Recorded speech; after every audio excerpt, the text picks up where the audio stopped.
सलाम, नमस्ते, आदाब। आप जुड़े हैं पसमादा डेमोक्रेसी से और हम अपने इस विशेष कार्यक्रम में जो बिहार की जातीय जनगणना हुई है, उसमें अरज़ाल मुसलमानों की स्थिति पे बात करने आए हैं।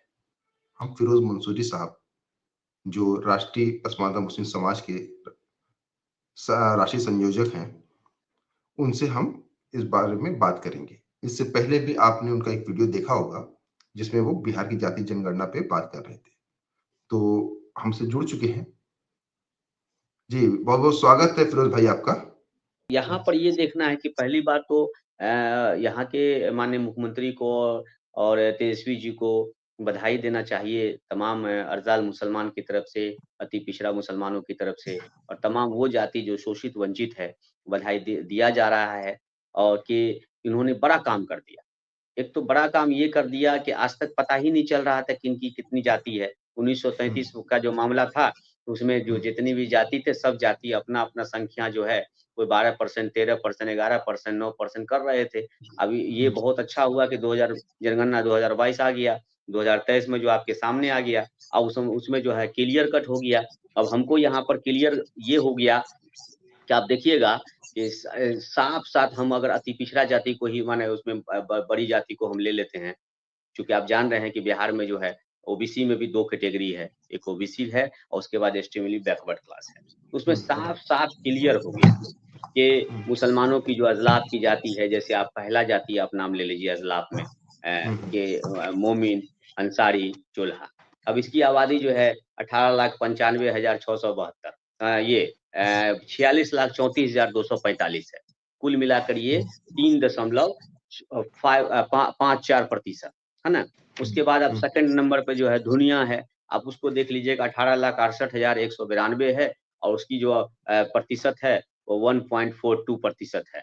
उसके बाद तीसरे नंबर पे आ जाते हैं प्रजापति कुम्हार है, लेकिन हम तीसरे नंबर पसमंदा पे आते हैं, तो हम कह सकते हैं कि राइन और गुजरा जो है, जो बिहार में वो 18,28,584 है ना? हुँ, माने कुल मिलाकर के इसको कहिए कि 1.440% ये स्थिति हुँ, है। फिर उसके बाद जो है जो अति पिछड़ा की जो है क्रम संख्या में 13वीं सबसे बड़ी जाति है हुँ, शेरशाहवादी, अति हुँ, पिछड़ा में। अब ये शेरशाहवादी कहाँ पर है? ये शेरशाहवादी आपको मैक्सिमम मिलेंगे पूर्णिया में और किशनगंज में, है ना? हुँ, और फिर छोटी-छोटी जो उसके इलाके में अररिया में मिल जाएँगे आपको। तो इसमें क्या है इनकी आबादी 13,02,644 है। कुल मिला के ये 0.99 में मतलब के राइन तक मतलब के अति पिछड़ा में 1 से लेके 12 क्रम संख्या तक जो हुँ, जाति है अति पिछड़ा की, जिसमें हमारे हिंदू भाई भी हैं अति पिछड़ा और आप समझ सकते हैं कि उसमें तेली है, मल्लाह है, कानू है, धानुक है, नोनिया है, चंद्रवंशी है, नाई है, बढ़ई है। इतना तक तो हमारा कंप्लीट हिंदू भाई आता है। अब मुस्लिम भाई में हमारा पसमानदा भाई में शुरू होता है, तो 9वाँ नंबर पे मोमिन है, 10वाँ नंबर पर धुनिया है और हुँ, 12वाँ नंबर पर राइन है, 13वाँ हुँ, नंबर पर शेरशाहवादी है और 15वाँ नंबर पे कोल्हैया है, जिनकी आबादी बिहार में 12,53,781 है। कुल मिला हुँ, के 0.95 है। ये तो आपको मतलब ये डाटा जो है आपका बिहार का, ये हुँ, आपको मिल जाएगा। अब उसमें से आपको हम टोटल में ला रहे हैं, जैसे और कौन-कौन लोग हैं।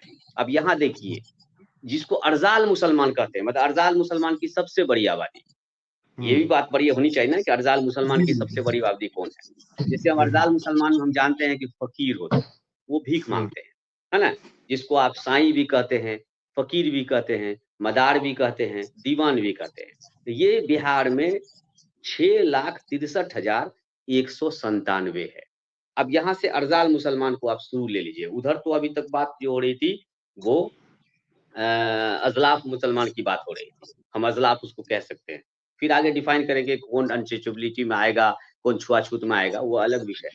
लेकिन फ़िलहाल उसके बाद दूसरी जो 24वें नंबर की जो जाति है अति पिछड़ा में मुसलमानों की ख़ास करके पसमानदा अरज़ाल मुसलमानों की, उसमें धोबी है। वो है हुँ, 4,09,000 आपको 796 सब हुँ, 0 दशमलव में है, याद ध्यान रखिएगा। सब 0 दशमलव में है। 1% तक जो मामला है, वो आपको वहां जाके राइन तक आके रुक जाता है।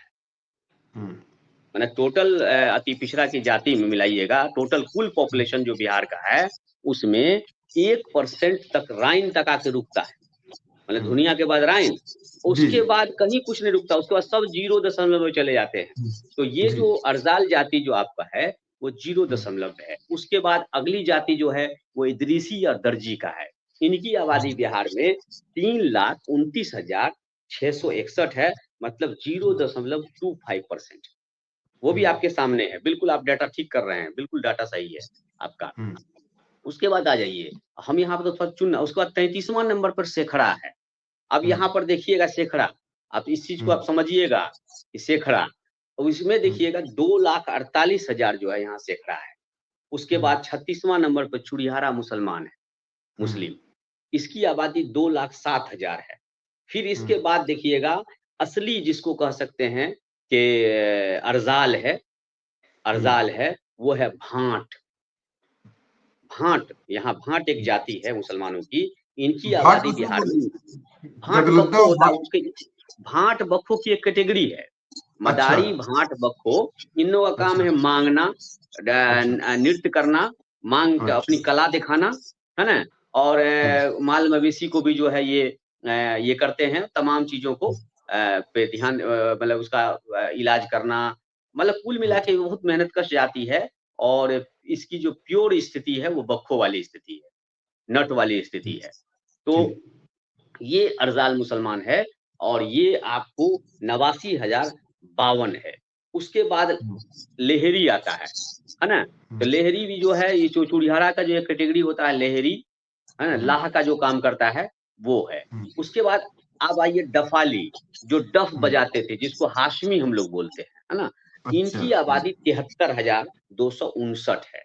उसके बाद आइए असली जिसको अर्जाल कहते हैं, प्योर विशुद्ध जो शेड्यूल कास्ट होना चाहिए, जो अति पिछड़ा में है, वो है मेहतर, लाल बेगी, हलाल खोर, भंगी। ये सब एक कैटेगरी है, इसकी नाम है हलाल खोर का, है ना। ये इनकी आबादी 69,914 है। फिर हम बाद में आएंगे कि आखिर इतनी बड़ी आबादी के बाद आखिर इतनी कम आबादी इनकी क्यों हो गई, वो एक अलग विषय है उस पे। और यही यहाँ पर फिर आके बात आ जाएगी कि देखिए मुसलमान, ये जो बार बार बोलते हैं ना मुसलमान मुसलमान, हम लोग सब बराबर हैं, तो आप यहाँ पर देखिए कि सवर्ण का कितना बड़ा माने एजेंडा है, कितना बड़ा टूल्स है कि हम डर से अपना जाति लिखाए ही नहीं। हम नट हैं, हम पमरिया हैं, हम भाट हैं, हम बक्को हैं, हम हलालखोर हैं। हमने वो जो उनका जो अशराफवाद है, उनका जो जुल्म है, उनकी जो ज्यादती है, या ये जो डिस्क्रिमिनेशन है बड़ा छोटा वाला, हम अपने को शेड्यूल कास्ट वहां कहे ही नहीं। हम वहां जाके सैयद हो नहीं कहे तो शेख जरूर कह दिए। सैयद में पकड़ा जाते ना, वो लंबा और टॉल, गोरा गोरा चिट्टा, वो लग रहा था ईरान से अभी तुरंत पहुंचे हैं। तो वो तो होता नहीं, क्योंकि हम तो कंप्लीट सही में शूद्र हैं, इसमें तो कोई शक है नहीं कि हम दलित नहीं है। हमारा तो चेहरों से शूद्र वाला लग रहा है? हमारा बाल, हमारा पहनावा, हमारा सब कुछ है, हमारा लहजा, लहजा भी तो शूद्रों वाला हम लोग का है। भाई गांव के लोग हैं, हम लोग उसी के बीच उठते हैं, नाली पर उठते हैं, नाली पर सूते हैं, वहीं चाय पीते हैं, वहीं खाते हैं। अपने पास थोड़े पूरे डाइनिंग टेबल अशराफ वाला है कि लगा के पूरा बैठे रहो, मसनद लगा लो, हाँ हजरत आ रहे हैं, हजरत के सामने जो है 10 आदमी अस्सलाम वालेकुम अस्सलाम वालेकुम। ये सब तो राजा महाराजा वाला, वो सब तो उधर होता है। इधर तो है कि नाली लगे उठे, चाय पिए, घर चले गए, और मच्छर में सोए हुए हैं, जो हमारी वास्तविक स्थिति है। तो वहां भी जुल्म देखिए कि हमको भी जो अलग गया बीमारी कि नहीं नहीं, हम अगर हम तो ऐसे कैसे अपना बाल बच्चा को ऐसे रखेंगे, और हमको तो सब आदमी घर घटिए समझता है, गड़बड़े समझता है। तो ऐसा करो, इमाम साहब बोले थे मस्जिद में जा रहे हैं, हम लोग सब बराबर हैं। तो वहां पर जो है हमको वहां से ताबीज मिल गया कि सब बराबर हैं, और कान में मिल गया कि शेखे लिखा दीजिएगा। यही वजह से देखिएगा कि जितनी भी बिहार में अर्जाल जाति है, उस अर्जाल जाति ही नहीं, अजलाफ जाति भी झांसे में पड़ गया।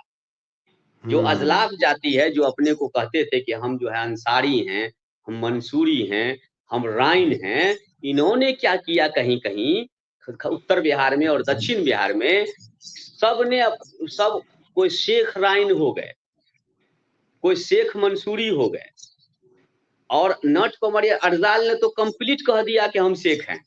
वो कलेजा वाला आदमी जो वाकई मेहनत कश था, जो रिक्शा पर था, ठेला पर था, नाली पर था, वाकई उस तरह का काम कर रहे थे, तो वो ईमानदारी से कह दिया कि हम नट हैं। और नट मानते कैसे नहीं? क्योंकि जो मास्टर साहब गए थे उससे सर्वे करने के लिए, उनका तो हालत देख के समझ में आ गया था कि सैयद तो हो नहीं सकते हैं, शेख तो कंप्लीट नहीं है, जी जी। पठान अच्छा, तो आप होंगे ये नहीं। फिरोज भाई, आप ये कहना चाह रहे हैं कि जो जिनकी हालत थोड़ी बहुत सुधरी, वो अपनी जाति सबसे पहले छोड़ दिए? हाँ, उतने अच्छा नहीं, अच्छा। हैरत तो इस बात का है कि जो पढ़े लिखे लोग थे हमारे, मतलब जो हाँ। गांव में थे, उनका तो गाँवों वाला कहता था कि तो धुनीमा है, ये तो जोल्हा है, ये तो कुजड़ा है। तो उसमें तो हम्म। ऐसे कहने पर भी हमको याद था कि अरे हम तो धुनिया है। लेकिन शहर में क्या हुआ, शहर में तो पता ही नहीं चला। वो लिफ्ट से उतरे, लिफ्ट से जब उतरे और अपना जो जो कहते हैं 2 बीएचके 3 बीएचके, तो ये जो बीएचके से निकलते थे, तो ये काहे बताने जाएंगे कि हम कौन ची हैं।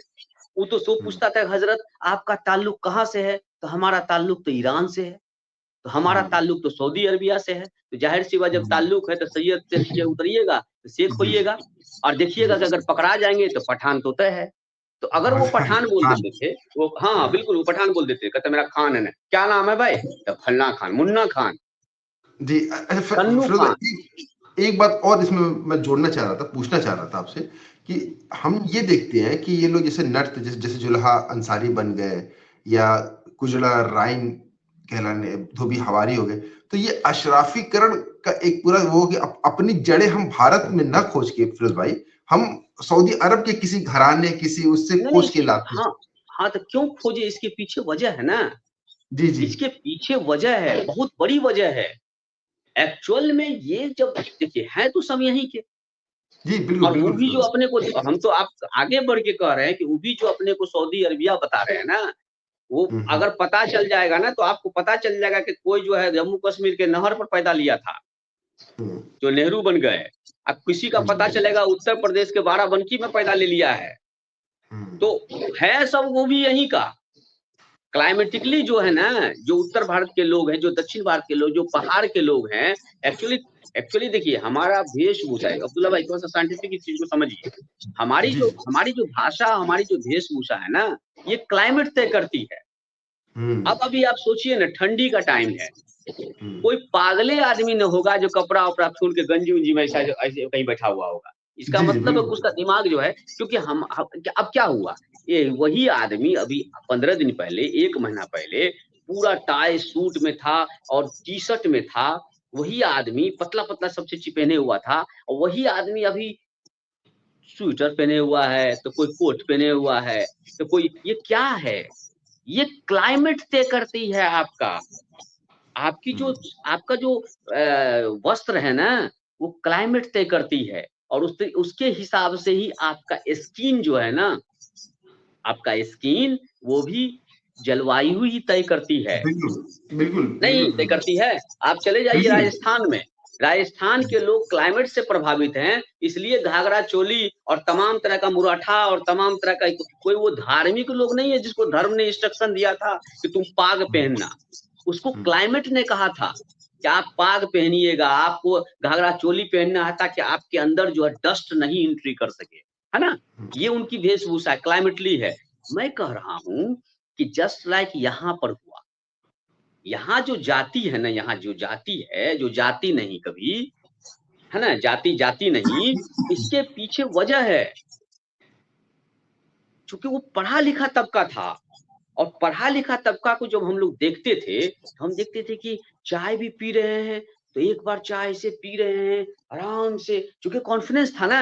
आप देखिए, बाप दादा रहे जमींदार, ठीक है, पैसा रखा हुआ है अब बेअफराद, कोई सर रहा है, उसको कोई खाने वाला नहीं है ना? एक बक्सा उधर पैसा रखा हुआ है, दीनार रखा हुआ है, अशरफी रखा हुआ है, तमाम तरह का चीज है। खेत खलियान से जो है मजदूर लोग जो है ला ला के गेहूं चावल अट्टालिका। अब बताइए वो फैला हुआ, उसको कोई दिक्कत रहे तब ना सुटका रहेगा। हम मजदूर हैं, ये हमारे पास कपड़ा नहीं है, तो हम कपड़ा नहीं रहेगा तो हम ऐसे सुटके रहेंगे। अब ये जो ये रूप है ना, इन लोगों ने माइंड सेट कर लिया कि शूद्र ऐसे होता है, शूद्र काला होता है, शूद्र का कपड़ा जो होता है ना, अरजाल का जो कपड़ा होता है वो फटा हुआ होता है। अरे भाई मेरी गरीबी, मेरी मुफलिसी, हम दिन भर कमाते हैं, शाम में 100-150 रुपया हमको मिलता है, उसी में हमको अपने बाल बच्चों को पढ़ाना होता है, उसमें अगले दिन सब बड़ बीमारी है, सब कुछ करना होता है। हमारा बाप दादा तो किसी को लूट के लाया नहीं था। जो हम जी अट्टालिका जो सोना का था, जो हम ऐसे छाती पे फैले रहते, तो ये गबरू जवान, लंबा, मोटा, ताजा, सब तो इस पे होता है ना, सब तो इस पे निर्भर है। और ये सही तय बात। करता था उसकी तालीम को, क्योंकि मौलाना साहब को जब हम कहते हैं कि मौलाना साहब चलिए ना बच्चा को पढ़ा दीजिएगा, तो ला हौल बिला कुव्वत मदरसा में भेज दीजिए ना। अब वहाँ मदरसा में जब हम भेज दिए तो बच्चा अलिफ जोरो ब, अलिफ जोरो अ, अलिफ जोरो अ कर रहा है। भाई क्या पढ़ रहा है? 20 बच्चे पढ़ता है एक मास्टर साहब, 30 बच्चे पढ़ता है एक मास्टर साहब। अब जहाँ 400 बच्चा है बैठा हुआ, एक लाइन से बैठे हुए हैं, और उसमें एक इमाम बेचारा जो है क्या पढ़ाएंगे बताइए तो। और उसमें उसमें देख लीजिए तो किसका बच्चा है? वो सब अर्जाल का बच्चा है, सब अजलाफ का बच्चा है, गरीब बच्चा है। तो एक बचपन से माइंड सेट है, और ना सिर्फ बचपन, ये जो अर्जाल का जो बचपन है ना, ये होते हैं 200 साल के। अरे हम लोग बचपन कहते हैं ना कि 0 से 6 तक ये अवस्था, उसके बाद किशोर अवस्था है, बाल अवस्था, किशोर अवस्था, इसके बाद ये अवस्था। लेकिन अर्जाल मुसलमानों के, दलित मुसलमानों के, अजलाफ मुसलमानों के जो बचपन होते हैं ना, जैसे अर्जाल का बचपन 200 साल का होता है, और अजलाफ का जो बचपन होता है वो 70 साल का होता है। अब देखिए नया डिफाइन आपको कर रहे हैं, लगेगा कोई पागल आदमी इस तरह की बात कर रहा है, लेकिन ये सही है कि 200 साल तक जब हमको मेरी जो गुलामी होती है, तब धीरे-धीरे हमको समझ में आता है, अरे बाबा, ये आदमी तो हमारा हमारा दुश्मन यही है। हमारे सभी संसाधनों पे लूट के तो यही लाया। 200 साल के बाद उनको समझ में आई, और हम लोग को समझ में आई 70 साल के बाद। जी। अच्छा 70 साल के बाद समझ में आई। जी, अब इस पे आते हैं, ये इनकी नौकरियों में और संपत्ति में अधिकार बिल्कुल, कितने बिल्कुल। हैं?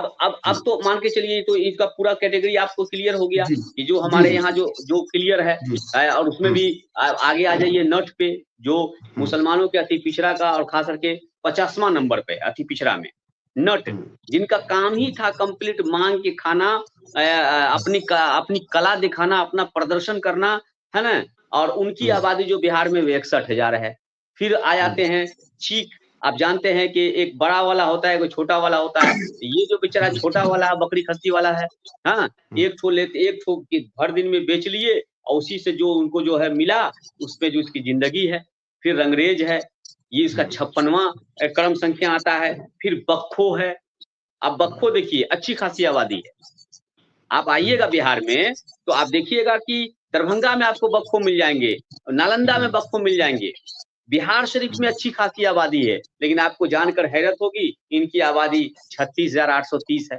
लोग पूछते हैं, हमारे बक्खो, हमारे बहुत सारे साथी हैं, हमारे भाई हैं, वो चिल्ला रहे हैं, गुस्सा रहे हैं, हाँ, हमारा आबादी इतना है, हमारा तो आबादी इतना है, जनसंख्या लगता है गड़बड़ हो गया है, जनगणना गड़बड़ हो गया है। भाई साहब, इसकी गलती उसकी नहीं है।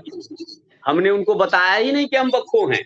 हम तो आगे बढ़ के जाके बताए कि ना हम बक्खो थोड़े हैं, हम तो शेख हैं। तो भाई हुँ, मास्टर साहब को जब आप बताइएगा शेख हैं, तो फिर वो क्या लिखेगा? हुँ, और इसका नतीजा क्या हुआ कि जितने अर्जाल की जाति है, हुँ, जितने अजलाफ की जाति थी, खास करके इसमें से अजलाफ में तो कम से कम 5% से 7% आबादी है, जिन्होंने अपना शेख लिखवा लिया। दक्षिण बिहार में शेख मंसूरी, अब बताइए गजट में है धुनिया, अब कह रहा है शेख मंसूरी। मंसूर भाई क्या है? साहब गजटे में धुनिया है, तू कहा हम जी, दुनिया लिखाएंगे, हम दुनिया हैं, हम हमारा बाप दादा शेख मंसूरी था। हम बोले भाई कौन काम करते थे, बाप दादा क्या करते थे? तो वही रजाई का काम करते थे। तो भाई तू दुनिया ने हो जी, हट, क्या बात करते हैं? हम शेख मंसूरी हैं। अब मास्टर साहब जो गैर मुस्लिम गए थे उसके दरवाजा पर पूछने के लिए कि भाई आप कौन जात है? कहा शेख मंसूरी। पूरा डेटा यहाँ से लेके 215 जात में खोज दिए, कहीं भी मंसूरी नहीं मिला, उसमें शेख मिला, शेख पर टिक लगा के चले गए। तो पता चला 5 लाख की आबादी जो दक्षिण बिहार में थी मुसलमान दुनिया की, वो सब शिफ्ट होके शेख में तब्दील हो गए। तो ये अर्जाल और अजलाफ जिनको शेख की बीमारी थी, और इस बीमारी आज की नहीं है, 70 साल पहले की है। और अजलाफ जो अर्जाल जिसकी बीमारी 200 साल पहले की है, वो लगा हुआ जातिवाद का कीड़ा लगा हुआ कि हर आदमी अशराफ। और ये मैं आप ये जान लीजिए अब्दुल्ला साहब ये बीमारी सिर्फ मुसलमानों के अजला फरसाल में नहीं है। उधर भी हम है। जब पूछते हैं अपने जादव भाई से तो कहता है हम तो राजपूत, हम तो ऊ खानदान से हैं। यदुवंशी। हाँ। हाँ, हम वहाँ कृष्ण के खानदान से है। अब पता चला कि कृष्ण गोपाल बेचारा पाले गए हैं यदुवंशियों में, और गोत्र जो है उनका जो है वो सूर्यवंशी वाला है, राजपूत वाला है। आप देख लीजिए वहां पर क्या कैटेगरी है। जी जी जी इससे जी। मिलिए कुशवाहा भाई से, वो कहते हैं कि हम अशोक हमारा जो था ना, हम अशोक के ये के हैं। आप समझ लीजिए बात को। और जी, उतना मैं छोड़िए, समझ गई हमारा जी जो जी शेड्यूल कास्ट का भाई है ना, जी। शेड्यूल कास्ट का भाई, तो अब वो बोलिए वो क्या करते हैं, वो भी कहते हैं कि हमारा पूर्वज जो था ना फला था। राजभर में देखिए वो कहते हैं हमारा पूर्वज, माने किसी को भी सवर्ण बनने का जो बीमारी है वो आज से नहीं है, और ये हाँ। वायरस कोई उसमें नहीं आया है, ये सवर्ण ही उसको डाल दिया है। उसके दिमाग में साइकोलॉजिकल बैठा हुआ है कि कि हाँ, वो जो हमसे ऊपर है। जो फॉरवर्ड होते हैं ना वो ऐसा होता है, वो गोरा होता है, चिट्टा होता है, अंग्रेजी बोलता है, शुद्ध हिंदी बोलता है, वो चालाक होते हैं, वो सब कुछ है। मतलब अगर वो हो गए ना तो फिर आधी समस्या खत्म। अगर वो आप फॉरवर्ड हो गए तो आपकी आधी समस्या खत्म हो गई। अब रह गई आधी समस्या कमाने खाने की, तो वो फॉरवर्ड को बुला के सब ठीक कर लेंगे। क्योंकि अंतोगत्वा जो हम कमाते हैं उसका 40% 60% तो वो ले जाता है ना। हम पर भी जो जजिया कर लगा हुआ है, जो धार्मिक टैक्स लगा हुआ है, जो हमको कहा जाता है 2.5, तो एक मुसलमान 2.5 थोड़े देता है।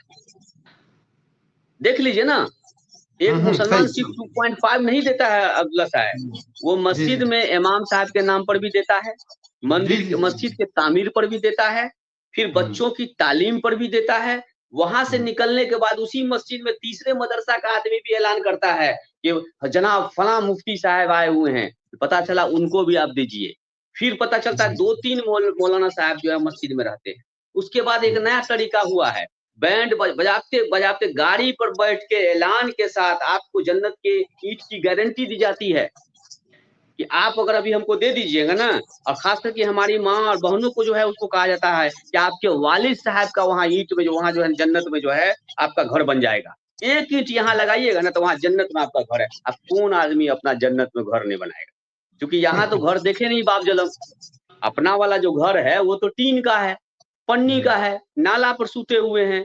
और एक बैग अगर जन्नत का बताया जाता है और जन्नत के बारे में जो डिफिनेशन होता है मस्जिद के मेंबरों पर, बुरा तो लगेगा और फिर कंट्रोवर्सी में आ जाएंगे, और सब हमको चाहता ही है बहुत ज्यादा भी, ऐसे भी लोग हमको बहुत चाहता है। तो आप जानिए कि वहां जो जन्नत के बारे में बताया जाता है, तो वहां वाइन के बारे में भी सहूरा और हूर पड़ी। अब ऐसा लालच वाला गप देखने के बाद पॉकेट से पैसा न निकलेगा तो का निकलेगा? क्योंकि बाप जलम तो हम देखे नहीं, उचित वो खाना खाए नहीं, और उसके बारे में चर्चा हो रहा है। तो हमारा जो हो बेचारा 200-300 रुपया जो पॉकेट में एक आध 200 रुपया 150 बचा उचा के जो रखते हैं। अच्छा सुनिए, घर में और बाकी काम होता है, पैसा नहीं निकलता है, पैसा नहीं निकलता है। लेकिन ईंट, जन्नत की ईंट लेने के लिए, जन्नत के बाग में घूमने के लिए, जन्नत के बागीचे में जाने के लिए हम हमेशा जुमा के दिन कुछ भी हो जाएगा, सब कुछ छूट जाए, टोपी छूट जाए मंजूर है, सब छूट जाए मंजूर है, कलमा मालूम है कि नहीं मालूम है कोई बात नहीं है, हाँ नमाज कैसे पढ़ेंगे कुछ जाने दीजिए, पैसा पॉकेट में रहना चाहिए। चूंकि वो जो बाद में वो जो लाइन लगता है ना तो उसमें नहीं देते हैं, और देते हैं तो दया बया देखते भी हैं कि ऐसा नहीं कि दिए हैं तो देखा कि नहीं देखा। जी, ये स्थिति है हमारी। और उसके बाद फिर देखते हैं कि नहीं, संतुष्ट हो जाते हैं कि नहीं हम दे दिए, और फिर उसके बाद दुआ हुआ लेके घर आ जाते हैं।